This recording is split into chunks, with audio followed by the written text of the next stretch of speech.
Hi friends, welcome to classic education YouTube channel. I am Virupaksh. So ಇವತ್ತಿನ ಒಂದು job junction ವೀಡಿಯೋದಲ್ಲಿ ನಾವೇನು ಮಾಡ್ತೀವಿ ಅಂದರೆ UPSC ಅವರು ಒಂದು ನೋಟಿಫಿಕೇಷನ್ನ ಇಶ್ಯೂ ಮಾಡಿದ್ದಾರೆ, ಅದ್ರ ಬಗ್ಗೆ ಡಿಸ್ಕಸ್ ಮಾಡ್ತಿದ್ವಿ. ಸೊ ಏನಿದೆಯಪ್ಪ ಅಂದರೆ 2 vacancies for the post of assistant commissioner, department of agriculture and farmers welfare, ministry of agriculture and farmers welfare. So ನಿಮಗೆ ಅಸಿಸ್ಟೆಂಟ್ ಕಮಿಷನರ್ ಹುದ್ದೆಗೆ 2 ಪೋಸ್ಟ್ಗಳಿವೆ. ಎಲ್ಲಿದೆಯಪ್ಪ ಅಂದರೆ department of agriculture and farmers welfare, ministry of agriculture and farmers welfare ಇವರ under ಬರುತ್ತೆ. ಇಲ್ಲಿ ನಿಮ್ಗೆ ಎಷ್ಟು ಕೊಡ್ತಾರಪ್ಪ ಅಂದರೆ pay scale 11 ಇರುತ್ತೆ. ಇಲ್ಲಿ ನಿಮಗೆ 7th ಪೇ ಸ್ಕೇಲ್ ಪ್ರಕಾರ ನಿಮ್ಗೆ ಇಲ್ಲಿ 11 ಪೇ ಸ್ಕೇಲ್ ಕೊಡ್ತಾರೆ. ಆಮೇಲೆ ನಿಮ್ಮದು ಅಪ್ಪರ್ ಏಜ್ ಲಿಮಿಟ್ ಎಷ್ಟಿದೆಯಪ್ಪ ಅಂದರೆ 40 ವರ್ಷ ಇದೆ. ಅದೇ ಥರನಾಗಿ ಇಲ್ಲಿ ನಿಮ್ಮದು ಎಜುಕೇಷನ್ ಕ್ವಾಲಿಫಿಕೇಷನ್ ನೋಡಿರಿ, masters degree in agriculture economics or agriculture extension or agronomy or entomology or nematology or genetics and plant breeding or agriculture botany or plant biotechnology or plant pathology or plant psychology or seed science and technology or soil science and agriculture chemistry or bachelor's degree in agriculture engineering from a recognized university or institute. So ನೀವು ಒಂದು agriculture ಯೂನಿವರ್ಸಿಟಿಯಿಂದ ಏನು ಮಾಡಿರ್ಬೇಕಪ್ಪ ಅಂದರೆ bachelors degree ಪಡೆದಿರಬೇಕು. ಯಾವುದ್ರೊಳಗೆ ಅಂದರೆ agriculture engineering ಒಳಗೆ, ಅಥವಾ master ಡಿಗ್ರಿನ ಮಾಡಿರಬೇಕು. ಯಾವುದ್ರೊಳಗಪ್ಪ ಅಂದರೆ agriculture economics, agriculture extension, agronomy, entomology, nematology, genetics and plant breeding, agriculture botany, plant biotechnology, plant pathology, plant psychology, plant physiology, seed science and technology, soil science and agriculture chemistry. So ಇದರಿಂದ ನೀವೇನಾದರೂ master ಮಾಡಿದರೆ ಅಥವಾ bachelors degree ಮಾಡಿದರೆ eligible ಆಗ್ತೀರಾ. ಅದ್ರ ಜೊತೆಗೆ ನಿಮ್ಗೆ ಇಲ್ಲೇನಿದೆ ಅಂದರೆ ಇದು ಇದೆ, ಏನಪ್ಪ ಅಂದರೆ ಎಕ್ಸ್ಪೀರಿಯೆನ್ಸ್ ಇದೆ. ಸೊ ಮಾಸ್ಟರ್ ಡಿಗ್ರಿ ಮಾಡಿದವ್ರಿಗೆ ಏನು ಎಕ್ಸ್ಪೀರಿಯೆನ್ಸ್ ಇದೆ ಅಂದರೆ 3 years experience in the area of production and productivity of food or cash crops, that is example rice, wheat or pulse or millet or sugarcane or cotton or jute or oil seeds in central government or state government offices or public sector undertaking or autonomous body or institution. So ನೀವು 3 ವರ್ಷ ಏನು ಮಾಡಿರ್ಬೇಕಪ್ಪ ಅಂದರೆ production ಮತ್ತು product ಒಳಗೆ involve ಆಗಿರಬೇಕು. ಯಾವುದ್ರೊಳಗೆ ಅಂದರೆ food crops ಆಗಿರ್ಬೋದು ಅಥವಾ ಕ್ಯಾಶ್ ಕ್ರಾಪ್ಸ್, ಇವು ಎರಡರೊಳಗಾದರೂ ನೀವೇನಂದರೆ ಪ್ರೊಡಕ್ಟಿವಿಟಿ ಮತ್ತು ಪ್ರೊಡಕ್ಷನ್ ಒಳಗೆ ಇನ್ವಾಲ್ವ್ ಆಗಿರಬೇಕು. ಎಷ್ಟು ವರ್ಷ ಎಕ್ಸ್ಪೀರಿಯೆನ್ಸ್ ಇರಬೇಕಾಗುತ್ತೆ ಅಂದರೆ 3 ವರ್ಷ ಎಕ್ಸ್ಪೀರಿಯೆನ್ಸ್ ಇರಬೇಕಾಗುತ್ತೆ. ಯಾವ ಏಜೆನ್ಸಿ ಅಂದರೆ ಸೆಂಟ್ರಲ್ ಗೌರ್ಮೆಂಟ್ ಏಜೆನ್ಸಿ ಆದರೂ ಆಗಿರ್ಬೋದು, ಸ್ಟೇಟ್ ಗೌರ್ಮೆಂಟ್ ಏಜೆನ್ಸಿ ಆದರೂ ಆಗಿರ್ಬೋದು, ಅಥವಾ ಪಬ್ಲಿಕ್ ಸೆಕ್ಟರ್ ಅಂಡರ್ಟೇಕಿಂಗ್ ಆದರೂ ಇರ್ಬೋದು, ಅಥವಾ ಯಾವುದಾದ್ರೂ ಆಟೋನಮಸ್ ಬಾಡಿನಲ್ಲಾದರೂ ನೀವೇನಂದರೆ ಈ ಎಕ್ಸ್ಪೀರಿಯೆನ್ಸ್ನ ಪಡೆದಿರಬೇಕಾಗುತ್ತೆ. ಅದೇ ಥರನಾಗಿ ನೀವೇನಾದರೂ ಬ್ಯಾಚುಲರ್ಸ್ ಡಿಗ್ರಿ ಮಾಡಿದರೆ ನಿಮಗೇನು ಎಕ್ಸ್ಪೀರಿಯೆನ್ಸ್ ಇದೆ ಅಂದರೆ 4 years experience in the area of production and productivity in food and cash crops in central government or state government or public sector undertaking or autonomous body. So ಅಲ್ಲೇನು 3 years ಇತ್ತಲ್ಲ, ಇಲ್ಲಿ ನಿಮಗೆ ಎಷ್ಟು ವರ್ಷ ಇರಬೇಕಪ್ಪ ಅಂದರೆ 4 ವರ್ಷ ಎಕ್ಸ್ಪೀರಿಯೆನ್ಸ್ ಇರಬೇಕಾಗ್ತದೆ. ಸೊ ಜೊತೆಗೆ ನೋಡಿರಿ, ನೆಕ್ಸ್ಟ್ ಪೋಸ್ಟ್ ಬಂದುಬಿಟ್ಟು 29 vacancies for the post of assistant engineering quality assurance, armament and ammunitions, director general of quality assurance, department of defence production, ministry of defence. So ಇಲ್ಲಿ ನಿಮಗೆ 29 ಹುದ್ದೆಗಳಿವೆ. ಯಾವುದಪ್ಪ ಅಂದರೆ ಅಸಿಸ್ಟೆಂಟ್ ಇಂಜಿನಿಯರಿಂಗ್ ಕ್ವಾಲಿಟಿ ಅಶ್ಯೂರೆನ್ಸ್. ಇದು ಯಾರ ಕೆಳಗಡೆ ಬರುತ್ತೆ ಅಂದರೆ director general of quality assurance, department of defence production, ministry of defence under ಬರುತ್ತೆ. ಇಲ್ಲಿ ನಿಮಗೆ ಪೇ ಸ್ಕೇಲ್ ಏನಿರುತ್ತಪ್ಪ ಅಂದರೆ level 7 pay scale in 7th pay commission ಇರುತ್ತೆ. ಅದೇ ಥರನಾಗಿ ಇಲ್ಲಿ ಅಪ್ಪರ್ ಏಜ್ ಲಿಮಿಟ್ ಎಷ್ಟಿದೆ ಅಂದರೆ 30 years ಇದೆ. ಜೊತೆಗೆ ಇದು ಕ್ವಾಲಿಫಿಕೇಷನ್ ನೋಡಿರಿ, education qualification master degree in science in one of the subject of physics, chemistry, inorganic chemistry, organic from a recognised university or a bachelors degree in engineering and technology, engineering or technology in mechanical or production from a recognised university or institute. So ನೀವೇನಂದರೆ ಒಂದು master ಡಿಗ್ರಿನಾದರೂ ಮಾಡಿರ್ಬೋದು ಅಥವಾ engineering ಆದರೂ ಮಾಡಿರ್ಬೋದು. ನೀವು engineering ಅಥವಾ technology ಓದಿರ್ತೀರ, ಯಾವುದ್ರೊಳಗೆ ಅಂದರೆ mechanical ಅಥವಾ ಪ್ರೊಡಕ್ಷನ್ ಒಳಗೆ ಓದಿದರೆ ಎಲಿಜಿಬಲ್ ಆಗ್ತೀರಾ, ಅಥವಾ ಮಾಸ್ಟರ್ ಡಿಗ್ರಿ ಮಾಡಿರಬೇಕು. ಯಾವುದ್ರೊಳಗೆ ಅಂದರೆ ಫಿಸಿಕ್ಸ್, ಕೆಮಿಸ್ಟ್ರಿ ಒಳಗೆ ನೀವು ಇನ್ಆರ್ಗ್ಯಾನಿಕ್ ಆದರೂ ಆಗಿರ್ಬೋದು, ಆರ್ಗ್ಯಾನಿಕ್ ಆದರೂ ಆಗಿರ್ಬೋದು. ಸೊ ಈ ಸಬ್ಜೆಕ್ಟ್ ಒಳಗೆ ನೀವು ಮಾಸ್ಟರ್ ಡಿಗ್ರಿ ಮಾಡಿದರೆ ಎಲಿಜಿಬಲ್ ಆಗ್ತೀರಾ. ಜೊತೆಗೆ ಎಕ್ಸ್ಪೀರಿಯೆನ್ಸ್ ಏನಿದೆ ನೋಡಿರಿ, 2 years practical experience in production and production or development or quality assurance in the field of mechanical engineering or production engineering from a recognised organisation or undertaking. So ಇಲ್ಲಿ ನಿಮಗೆ 2 ವರ್ಷ experience ಇರಬೇಕಾಗುತ್ತೆ. ಯಾವುದ್ರೊಳಗೆ ಅಂದರೆ production ಮತ್ತು development ಅಥವಾ quality assurance ಒಳಗೆ. So ಯಾರಿಗಪ್ಪ ಅಂದರೆ mechanical engineering ಮತ್ತು ಪ್ರೊಡಕ್ಷನ್ ಇಂಜಿನಿಯರ್ ಅವ್ರಿಗೆ ಈ ಎಕ್ಸ್ಪೀರಿಯೆನ್ಸ್ ಬೇಕಾಗುತ್ತೆ. ಸೊ ನೆಕ್ಸ್ಟ್ ನೋಡಿರಿ, 24 vacancies for the post of assistant engineering quality assurance, electronics, director general of quality assurance, department of defence, ministry of defence. So ಆಗಲೇ ನಾವೇನು ಮಾಡಿದ್ವಿ, ಮೆಕ್ಯಾನಿಕಲ್ ಇಂಜಿನಿಯರಿಂಗ್ ಮತ್ತು production engineering ಬಗ್ಗೆ discuss ಮಾಡಿದ್ವಿ. ಸೊ ಇಲ್ಲೇನಿದೆಯಪ್ಪ ಅಂದರೆ electronics engineering ಬಗ್ಗೆ ಇದೆ. ಸೊ ಇಲ್ಲಿ ಎಷ್ಟು ವೇಕೆನ್ಸೀಸ್ ಇದೆ ಅಂದರೆ 24 ವೇಕೆನ್ಸೀಸ್ ಇದೆ. ಇಲ್ಲಿ ಹುದ್ದೆ ಏನಿದೆಯಪ್ಪ ಅಂದರೆ assistant engineering quality assurance. So ಇದು ಕೂಡ ಏನಪ್ಪ ಅಂದರೆ ಡಿಪಾರ್ಟ್ಮೆಂಟ್ ಆಫ್ ಕ್ವಾಲಿಟಿ ಅಶ್ಯೂರೆನ್ಸ್, ಆಮೇಲೆ ಡಿಪಾರ್ಟ್ಮೆಂಟ್ ಆಫ್ ಡಿಫೆನ್ಸ್, ಆಮೇಲೆ ಮಿನಿಸ್ಟ್ರಿ ಆಫ್ ಡಿಫೆನ್ಸ್ ಅಂದರೆ ಬರ್ತದೆ. Director general of quality assurance, department of defence, ಆಮೇಲೆ ಮಿನಿಸ್ಟ್ರಿ ಆಫ್ ಡಿಫೆನ್ಸ್ ಅಂದರೆ ಇದು ಬರ್ತದೆ. ಇಲ್ಲಿ ಕೂಡ ನಿಮ್ಗೆ ಏನು ಮಾಡ್ತಾರೆ ಅಂದರೆ 7th ಪೇ ಕಮಿಷನ್ ಪ್ರಕಾರ ಲೆವೆಲ್ ಪೇಯಲ್ಲಿ ನಿಮಗೆ ಪೇ ಮಾಡ್ತಾರೆ. ಇಲ್ಲಿ ಕೂಡ ನಿಮ್ಮ ಅಪ್ಪರ್ ಏಜ್ ಲಿಮಿಟ್ ಎಷ್ಟಿರುತ್ತಪ್ಪ ಅಂದರೆ 30 ವರ್ಷ ಇರುತ್ತೆ. ಜೊತೆಗೆ ನೋಡಿರಿ ಕ್ವಾಲಿಫಿಕೇಷನ್ ಏನಿದೆ ಅಂದರೆ masters degree in science one of the subject physics with electronics from a recognised university or bachelors degree in engineering or technology in one of the discipline via electronics and communication, electronics and instrumentation from the recognized university or institute. So ಇಲ್ಲಿ ನೀವೇನಂದರೆ ಒಂದು master ಡಿಗ್ರಿನಾದರೂ ಮಾಡಿರ್ಬೋದು ಅಥವಾ bachelors ಡಿಗ್ರಿನಾದರೂ ಮಾಡಿರ್ಬೋದು. Bachelors degree ಮಾಡಿ ನೀವೇನಾದರೂ engineering ಟೆಕ್ನಾಲಜಿಯಲ್ಲಿ ಮಾಡಿದರೆ ಯಾವ್ಯಾವ ಬ್ರಾಂಚಲ್ಲಪ್ಪ ಅಂದರೆ electronics and telecommunication, electronics and instrumentation. ಇದರೊಳಗೆ ನೀವೇನಾದರೂ ಇಂಜಿನಿಯರಿಂಗ್ ಅಥವಾ ಟೆಕ್ನಾಲಜಿ ಓದಿದರೆ ಇಲ್ಲಿ ಎಲಿಜಿಬಲ್ ಆಗ್ತೀರಾ. ಜೊತೆಗೆ ಮಾಸ್ಟರ್ ಡಿಗ್ರಿ ಮಾಡಿರಬೇಕು ಯಾವುದ್ರೊಳಗಪ್ಪ ಅಂದರೆ ಫಿಸಿಕ್ಸ್, ಎಲೆಕ್ಟ್ರಾನಿಕ್ಸ್, ಆಮೇಲೆ ಫಿಸಿಕ್ಸ್ ಜೊತೆಗೆ ಎಲೆಕ್ಟ್ರಾನಿಕ್ಸ್, ಇದರೊಳಗೆ ಏನಾದರೂ ನೀವು ಮಾಸ್ಟರ್ ಡಿಗ್ರಿ ಮಾಡಿದರೆ ಇಲ್ಲಿ ಕೂಡ ನೀವು ಎಲಿಜಿಬಲ್ ಆಗ್ತೀರಾ. ಜೊತೆಗೆ ಎಕ್ಸ್ಪೀರಿಯೆನ್ಸ್ ಇದೆ ನೋಡಿರಿ. ಏನು ಎಕ್ಸ್ಪೀರಿಯೆನ್ಸ್ ಇದೆ ಅಂದರೆ 2 years practical experience in production or development or quality assurance in the field of electronics and telecommunication, electronics and instrumentation. So ಇಲ್ಲಿ ಕೂಡ ಏನಪ್ಪ ಅಂದರೆ ನಿಮಗೆ 2 ವರ್ಷ ಎಕ್ಸ್ಪೀರಿಯೆನ್ಸ್ ಇರಬೇಕಾಗುತ್ತೆ. ಯಾವ ಫೀಲ್ಡ್ ಒಳಗೆ ಅಂದರೆ ಪ್ರೊಡಕ್ಷನ್ನು ಮತ್ತು ಡೆವಲಪ್ಮೆಂಟ್ ಒಳಗೆ. ಆಮೇಲೆ ಕ್ವಾಲಿಟಿ ಅಶ್ಯೂರೆನ್ಸ್ ಅದ್ರ ಜೊತೆಗೆ ಪರ್ಟಿಕ್ಯುಲರ್ ಫೀಲ್ಡ್ ಯಾವುದಪ್ಪ ಅಂದರೆ ಎಲೆಕ್ಟ್ರಾನಿಕ್ಸ್ ಆ್ಯಂಡ್ ಎಲೆಕ್ಟ್ರಿಕಲ್ ಮತ್ತು electronics and telecommunication, electronics and instrumentation. ಈ ಫೀಲ್ಡಲ್ಲಿ ನಿಮ್ಗೆ ಏನಂದರೆ ಪ್ರೊಡಕ್ಷನ್ ಡಿಪಾರ್ಟ್ಮೆಂಟು ಮತ್ತು ಡೆವಲಪ್ಮೆಂಟ್ ಮತ್ತು ಕ್ವಾಲಿಟಿ ಅಶ್ಯೂರೆನ್ಸ್ ಡಿಪಾರ್ಟ್ಮೆಂಟಲ್ಲಿ ನಿಮಗೆ 2 ವರ್ಷ ಎಕ್ಸ್ಪೀರಿಯೆನ್ಸ್ ಇರಬೇಕಾಗ್ತದೆ. ನೆಕ್ಸ್ಟ್ ಪೋಸ್ಟ್ ನೋಡಿರಿ. ನೆಕ್ಸ್ಟ್ ಪೋಸ್ಟ್ ಏನಿದೆ ಅಂದರೆ 54 vacancies for the post of assistant engineering quality assurance, director general of quality assurance, department of defence production, ministry of defence. So ಇಲ್ಲಿ ಕೂಡ ಇದೇನಪ್ಪ ಅಂದರೆ ಅಸಿಸ್ಟೆಂಟ್ ಇಂಜಿನಿಯರಿಂಗ್ ಕ್ವಾಲಿಟಿ ಅಶ್ಯೂರೆನ್ಸ್ ಹುದ್ದೆ. ಇಲ್ಲಿ ಎಷ್ಟು ವೇಕೆನ್ಸೀಸ್ ಇದೆ ಅಂದರೆ 54 ವೇಕೆನ್ಸೀಸ್ ಇದೆ. ಇದು ಕೂಡ ಏನಪ್ಪ ಅಂದರೆ director general of quality assurance ಕೆಳಗಡೆ ಬರುತ್ತೆ, ಡಿಪಾರ್ಟ್ಮೆಂಟ್ ಆಫ್ ಡಿಫೆನ್ಸ್, ಆಮೇಲೆ ಮಿನಿಸ್ಟ್ರಿ ಆಫ್ ಡಿಫೆನ್ಸ್ ಅಂತ ಬರುತ್ತೆ. ಇಲ್ಲಿ ಕೂಡ ನಿಮ್ಗೆ ಏನಪ್ಪ ಅಂದರೆ 7th ಪೇ ಕಮಿಷನ್ ಪ್ರಕಾರ ಲೆವೆಲ್ ಪೇ ನಿಮಗೆ ಪೇ ಮಾಡ್ತಾರೆ. ಜೊತೆಗೆ ಇಲ್ಲಿ ಅಪ್ಪರ್ ಏಜ್ ಲಿಮಿಟ್ ಎಷ್ಟಿದೆ ಅಂದರೆ 30 ವರ್ಷ ಇದೆ.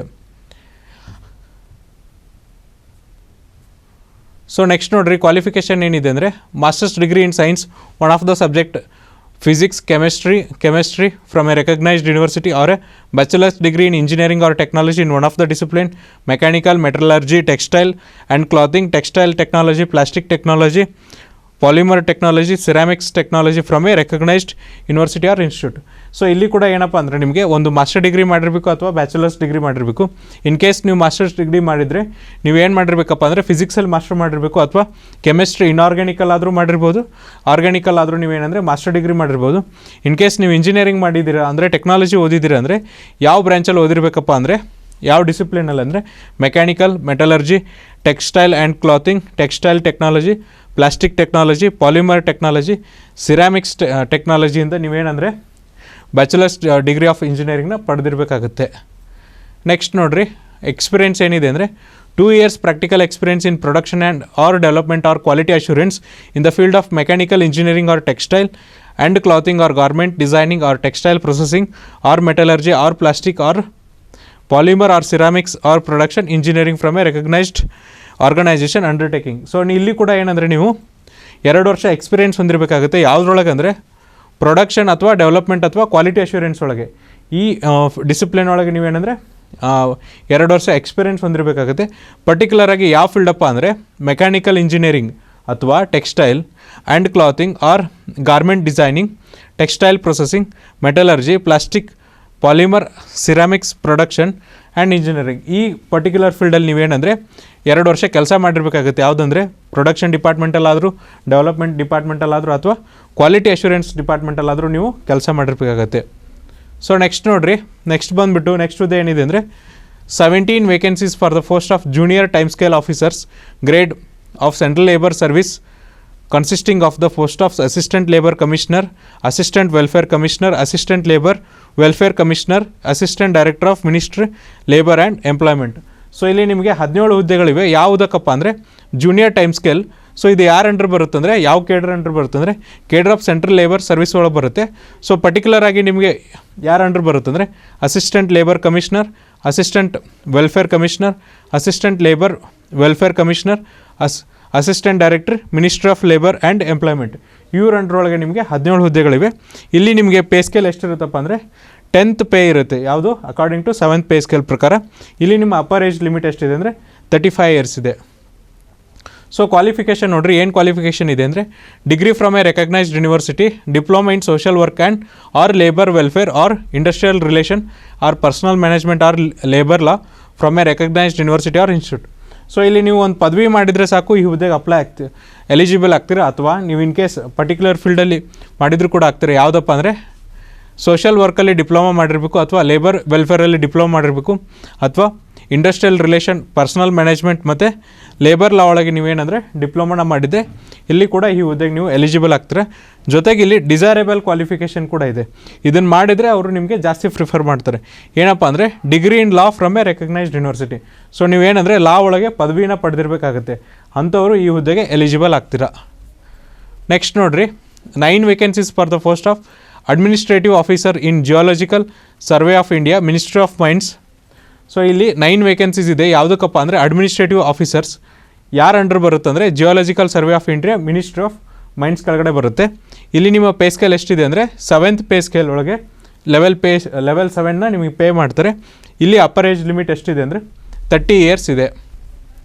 ನೆಕ್ಸ್ಟ್ ನೋಡಿರಿ, ಇಲ್ಲಿ ಕ್ವಾಲಿಫಿಕೇಷನ್ ಏನಿದೆ ಅಂದರೆ bachelors degree from a recognised university.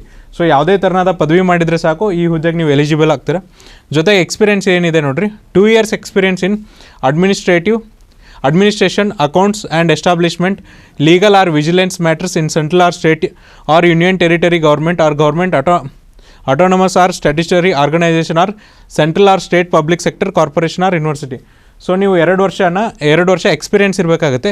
ಯಾವುದ್ರೊಳಗಪ್ಪ ಅಂದರೆ ಅಡ್ಮಿನಿಸ್ಟ್ರೇಷನ್ ಅಥವಾ ಅಕೌಂಟ್ಸ್ ಆ್ಯಂಡ್ ಎಸ್ಟಾಬ್ಲಿಷ್ಮೆಂಟ್ ಅಥವಾ ಲೀಗಲ್ ಅಥವಾ ವಿಜಿಲೆನ್ಸ್ ಮ್ಯಾಟರ್ ಒಳಗೆ. ಅದು ಕೂಡ ಪರ್ಟಿಕ್ಯುಲರ್ ಯಾವ ಇದ್ರೊಳಗಪ್ಪ ಅಂದರೆ ಸ್ಟೇಟ್ ಅಥವಾ ಸೆಂಟ್ರಲ್ ಗೌರ್ಮೆಂಟ್ ಒಳಗೆ ಅಥವಾ ಯೂನಿಯನ್ ಟೆರಿಟರಿ ಗೌರ್ಮೆಂಟ್ ಒಳಗೆ ಕೆಲಸ ಮಾಡಿರಬೇಕಾಗುತ್ತೆ, ಅಥವಾ ಗೌರ್ಮೆಂಟ್ ಆಟೋನಮಸ್ ಬಾಡಿ ಇರುತ್ತಲ್ಲ ಅಲ್ಲಿ ಕೆಲಸ ಮಾಡಿರಬೇಕಾಗುತ್ತೆ, ಅಥವಾ ಸ್ಟ್ಯಾಟ್ಯುಟರಿ ಬಾಡಿ ಇರುತ್ತಲ್ಲ ಅಲ್ಲಿ ಕೆಲಸ ಮಾಡಿರಬೇಕಾಗುತ್ತೆ, ಅಥವಾ central government, state government, public sector undertaking ಏನಿದೆಯಲ್ಲ ಅಲ್ಲಾದರೂ ಕೆಲಸ ಮಾಡಿರ್ಬೋದು, ಅಥವಾ ಸೆಂಟ್ರಲ್ ಸ್ಟೇಟ್ ಗೌರ್ಮೆಂಟ್ದು ಕಾರ್ಪೊರೇಷನ್ ಮತ್ತು ಯೂನಿವರ್ಸಿಟಿ ಇಲ್ಲಾದರೂ ನೀವು ಕೆಲಸ ಮಾಡಿದರೆ ಈ ಹುದ್ದೆಗೆ ಎಲಿಜಿಬಲ್ ಆಗ್ತೀರಾ.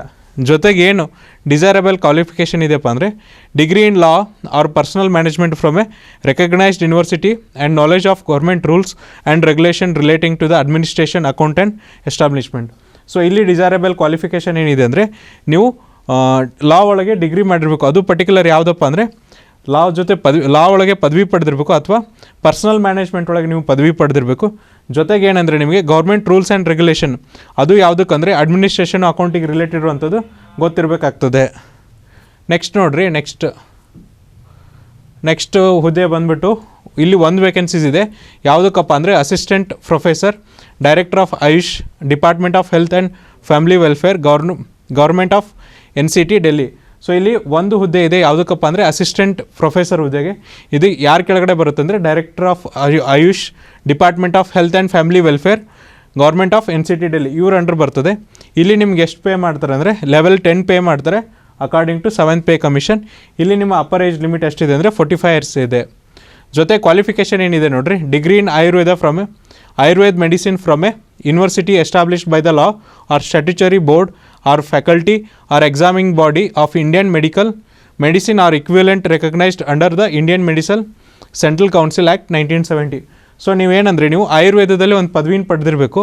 ಯಾವುದರಿಂದ ಪದವಿ ಪಡೆದಿರಬೇಕಪ್ಪ ಅಂದರೆ ಯಾವುದಾದ್ರೂ ಬೋರ್ಡ್ ಅಥವಾ ಫ್ಯಾಕಲ್ಟಿ ಅಥವಾ ಎಕ್ಸಾಮಿನ್ ಬಾಡಿ ಅಂಡರ್ ಪದವಿ ಪಡೆದಿರಬೇಕು. ಅವರು ಯಾರು ಅಂಡರ್ ಬರಬೇಕಪ್ಪ ಅಂದರೆ Indian medicine central council act 1970 ಇವ್ರ ಅಂಡರ್ ಬರಬೇಕಾಗ್ತದೆ. ಜೊತೆಗೆ ನೋಡಿರಿ, post graduate degree in subject speciality concern included in the schedule of Indian medicine or Indian central council act 1970. So ಜೊತೆಗೆ ನೀವು ಏನಾದರೂ ಪೋಸ್ಟ್ ಗ್ರ್ಯಾಜುಯೇಟ್ ಡಿಗ್ರಿ ಮಾಡಿದರೆ ಯಾವುದಕ್ಕಪ್ಪ ಅಂದರೆ speciality concern to the schedule of Indian medicine central council act ಇದರಲ್ಲಿ ನೀವೇನಾದರೂ post graduate ಮಾಡಿದರೆ ನೀವು ಕೂಡ ಎಲಿಜಿಬಲ್ ಆಗ್ತೀರಾ. ಜೊತೆಗೆ ಇಲ್ಲಿ ಡಿಸೈರಬಲ್ ಕ್ವಾಲಿಫಿಕೇಷನ್ ಏನಿದೆ ಅಂದರೆ reading, writing and speaking knowledge of Sanskrit. ನಿಮಗೆ ಓದೋಕ್ಕೆ, ಬರೆಯೋಕ್ಕೆ ಮತ್ತು ಮಾತಾಡೋಕ್ಕೆ ಸಂಸ್ಕೃತ ಬರಬೇಕು. ಇದು ಇದಕ್ಕೇನಪ್ಪ ಅಂದರೆ ಎಸೆನ್ಷಿಯಲ್ ಕ್ವಾಲಿಫಿಕೇಷನ್. ಜೊತೆಗೆ ಮತ್ತೊಂದು ಅಸಿಸ್ಟೆಂಟ್ ಪ್ರೊಫೆಸರ್ ಹುದ್ದೆ ಇದೆ. ಯಾವುದ್ರೊಳಗಪ್ಪ ಅಂದರೆ ಆಯುರ್ವೇದ ಮೌಲಿಕ ಸಿದ್ಧಾಂತ ಏವಂ ಸಂಹಿತ ಇದರೊಳಗೆ ನಿಮಗೆ ಹುದ್ದೆ ಇದೆ. ಇದು ಯಾರ ಕೆಳಗಡೆ ಬರುತ್ತೆ ಅಂದರೆ AYUSH director of Ayush department of health and family welfare ಇವ್ರ ಅಂಡರ್ ಬರುತ್ತೆ. ಇಲ್ಲಿ ಕೂಡ ಗೌರ್ಮೆಂಟ್ ಆಫ್ NCT ಡೆಲ್ಲಿ. ಇಲ್ಲಿ ನಿಮ್ಗೆ ಎಷ್ಟು ಪೇ ಮಾಡ್ತಾರೆ ಅಂದರೆ ಸೇಮ್ 10 ಲೆವೆಲ್ ಪೇ ಮಾಡ್ತಾರೆ, ಅಂದರೆ 7th ಪೇ ಕಮಿಷನಲ್ಲಿ ಲೆವೆಲ್ 10ನ ಪೇ ಮಾಡ್ತಾರೆ. ಜೊತೆಗೆ ನಿಮ್ಮ ಅಪ್ಪರ್ ಏಜ್ ಲಿಮಿಟ್ ಎಷ್ಟಿದೆ ಅಂದರೆ 45 ಇಯರ್ಸ್ ಇರುತ್ತೆ. ಇಲ್ಲಿ ಕೂಡ ಆಯುರ್ವೇದ ಡಾಕ್ಟ್ರಿಗೆ ಏನು ಅಂದರೆ ಅಸಿಸ್ಟೆಂಟ್ ಪ್ರೊಫೆಸರ್ಗೆ ಏನು ಎಲಿಜಿಬಿಲಿಟಿ ಇತ್ತಲ್ಲ ಅದೇ ಕಂಡೀಷನ್ ಇಲ್ಲಿ ಕೂಡ ಅಪ್ಲೈ ಆಗ್ತದೆ. ಜೊತೆಗೆ ನೋಡಿರಿ ಇಂಪಾರ್ಟೆಂಟ್ ಡೇಟ್ಸ್ ನೋಡಿರಿ, ಈ ಹುದ್ದೆ ಯಾವಾಗ ಮುಗಿಯತ್ತಪ್ಪ ಅಂದರೆ closing date for submission of online application ಯಾವಾಗಿದೆ ಅಂದರೆ 13/1/2022 ಸೊ ನೀವೇನಾದರೂ ಫೈನಲ್ ಪ್ರಿಂಟ್ ತೊಗೊತೀರಾ ಕಂಪ್ಲೀಟ್ಲಿ ಅಂದರೆ ಅದು ಯಾವಾಗಿದೆ ಅಂದರೆ 14/1/2022 23 ಅಂದರೆ 11:59ಕ್ಕೆ ನೀವು ತೊಗೋಬೋದು. ಜೊತೆಗೆ ನೋಡಿರಿ ಇಲ್ಲಿ ಯಾವುದೇ ಥರನಾದಂಥ ಎಕ್ಸಾಮಿನೇಷನ್ ಇರೋಲ್ಲ, ಜಸ್ಟ್ ನಿಮಗೊಂದು ಏನಂದರೆ ಇಂಟರ್ವ್ಯೂ ಇರುತ್ತೆ. ಆ ಇಂಟರ್ವ್ಯೂಗೆ ಶಾರ್ಟ್ ಲಿಸ್ಟ್ ಮಾಡ್ತಾರೆ UPSC ಅವರು. ಅವಾಗ ಅವ್ರು ಯಾವುದು ನಿಮಗೆ ಎಸೆನ್ಷಿಯಲ್ ಡಾಕ್ಯುಮೆಂಟ್ಸ್ ಹೇಳ್ತಾರಲ್ಲ ಅದನ್ನು ತೊಗೋಬೇಕು. ಜೊತೆಗೆ ಆನ್ಲೈನ್ ಅಪ್ಲಿಕೇಶನ್ ಆದಂಥ ಒಂದು ಪ್ರಿಂಟೌಟ್ ತೊಗೊಂಡು ಹೋಗಬೇಕಾಗುತ್ತೆ. ಅದ್ರ ಜೊತೆಗೆ ನೀವೇನು ಮಾಡಬೇಕಪ್ಪ ಅಂದರೆ ಆನ್ಲೈನ್ ಅಪ್ಲಿಕೇಶನಲ್ಲಿ ನಿಮಗೆ ಅಪ್ಲಿಕೇಶನ್ ಫೀ ಬಂದುಬಿಟ್ಟು 25 ರೂಪಾಯಿ ಇದೆ. ಇದನ್ನು ನೀವು SBI ಬ್ಯಾಂಕ್ ಬ್ರಾಂಚ್ ಮುಖಾಂತರ ಆದರೂ ಪೇ ಮಾಡ್ಬೋದು, ಅಥವಾ SBI ಬ್ಯಾಂಕ್ದು ATM ಕಾರ್ಡ್ ಅಥವಾ ಕ್ರೆಡಿಟ್ ಡೆಬಿಟ್ ಕಾರ್ಡ್ ಯೂಸ್ ಮಾಡಾದರೂ ಪೇ ಮಾಡ್ಬೋದು. ಇದೇನಪ್ಪ ಅಂದರೆ UPSCದು. ಸೊ ನೆಕ್ಸ್ಟ್ ಯಾವ ಥರ ಅಪ್ಲೈ ಮಾಡ್ತೀರಂದರೆ ಇದು ಆನ್ಲೈನ್ ಅಪ್ಲಿಕೇಶನ್ ಆಗಿದ್ದು ಅವರ ಅಫಿಷಿಯಲ್ ವೆಬ್ಸೈಟ್ ಆದಂಥ www.upsconline.nic.in ಇದ್ರ ಮೂಲಕ ನೀವು ಆನ್ಲೈನ್ ಅಪ್ಲಿಕೇಶನ್ ಹಾಕಬೇಕಾಗುತ್ತೆ. ಬೇರೆ ಯಾವ್ದು ಮೋಡ್ ಹಾಕಿದ್ರು ಅವರು ನಿಮಗೆ ಏನು ಮಾಡ್ತಾರೆ ಅಂದರೆ ಎಕ್ಸೆಪ್ಟ್ ಮಾಡಲ್ಲ, ರಿಜೆಕ್ಟ್ ಮಾಡ್ತಾರೆ. ಸೊ ಇದೇನಪ್ಪ ಅಂದರೆ UPSCದು ಹೊಸ ಅಧಿಸೂಚನೆ. ಸೊ ನಿಮ್ಗೆ ಏನಾದರೂ ಡೌಟ್ ಇದ್ದರೆ ಅವ್ರ ಅಫಿಷಿಯಲ್ ವೆಬ್ಸೈಟಿಗೆ ವಿಸಿಟ್ ಮಾಡಿ ಡೌಟ್ನ ಕ್ಲಾರಿಫೈ ಮಾಡ್ಕೊರಿ, ಅಥವಾ ನಮ್ಮ ಡಿಸ್ಕ್ರಿಪ್ಷನ್ ಬಾಕ್ಸಲ್ಲಿ ಅಫಿಷಿಯಲ್ ನೋಟಿಫಿಕೇಷನ್ PDF ಕೊಟ್ಟಿರ್ತೀವಿ, ಅದನ್ನು ಓದ್ಕೊಂಡು ನಿಮ್ಮ ಡೌಟ್ಸ್ನ ಕ್ಲಿಯರ್ ಮಾಡ್ಕೊರಿ. ಸೊ ಅಲ್ಲಿವರೆಗೂ ನೋಡ್ತಾ ಇರಿ classic education YouTube channel. Thank you.